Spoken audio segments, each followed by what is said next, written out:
భర్త ఏం చెప్పినా సరే అర్థం ఉంటుంది. భర్తకున్న జ్ఞానం భార్యకు ఉండదు. భర్త ఏ మాట అన్నా సరే గౌరవించండి.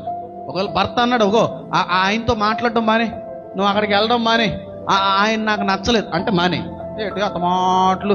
అనుమానమే అనుమానమే అనుమాన పిస్తోడా. అనుమానం పిస్తోడు కదమ్మా, మగోడికే తెలుసు మగోడు బుద్ధి ఎలాంటిదో. మగోడికే తెలుసు మగోడి యొక్క ఆలోచన ఎలా ఉంటుందో. మాట్లాడొద్దని అన్నాడా మానే ఆ వ్యక్తితో. అటువాడిని చూడొద్దనడం మానే, ఎందుకంటే మగాడికి తెలుసు వాడు బుద్ధి ఎలాంటిదో.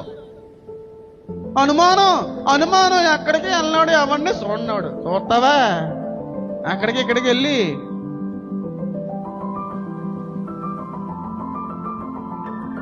జాగ్రత్త చెప్తున్నాను. హవ్వ చేసిన తప్పు పొరపాటును కూడా చెయ్యొద్దు. భార్యలారా, మీ భర్తలకి లోబడి ఉండండి. భర్తకి తెలియకుండా చెప్పకుండా ఏది కూడా చెయ్య